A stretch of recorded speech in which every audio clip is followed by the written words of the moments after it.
Hello and welcome to Gunnar Weiskamp's Web Development. Today is Lesson 12, SQL Server Keywords in, distinct, and the AVG, or known for average, function. So today we're going to be looking at those three distinctive elements, understanding what the distinct, the in, and the average function provides for us and how they work. So I'm using SQL Server 2014, but you can use just about any SQL Server for this process. So first let's go grab some code and then jump into SQL Server. Where are we? Okay, here we go. Here's SQL Server. So for this example I've created this table, so you can have a look at that and create it yourself if you want. That's here in this employee information database that I've created. So there's our table. So this table's obviously got some simple fields, and feel free to make this table for this example. Okay, so the first one we're looking at is this distinct keyword. What's it do? First, let's have a look in. So what have we got in our table? We've got 5 users there. 2 accountants, 1 doctor, 1 programmer, and 1 mechanic. Now just say you wanted a query that would bring back all the job titles that we have in our job title database.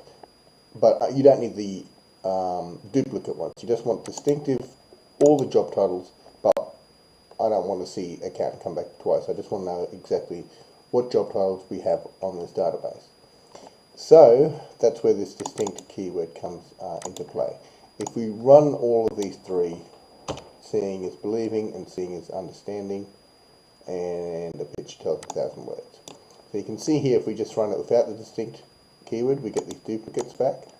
But if we run it with the distinct, we just get the 4 job titles back, which in some cases is exactly what we want. Or by the power of the distinct keyword.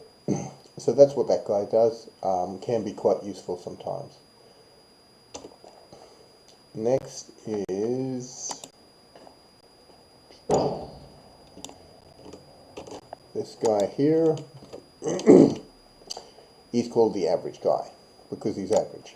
So let's all get all our records here. So it's going to. The average function works on numerical information, and as you can probably guess, it's going to get the average of a whole column. So in this case, it's going to get the average salary for all employees on this table. Pretty simple stuff, isn't it? Sort of explains itself. So we get back there, and the average wage between these 5 employees is 53,400. Obviously quite useful in those sort of outcomes. So that's our average function, again quite useful.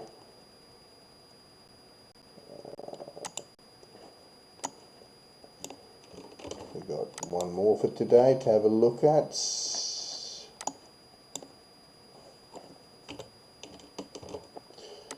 Okay, so let's go all our employees again. So what are we going to do here? We've got the in keyword that we're looking at right here. So what does the in keyword do?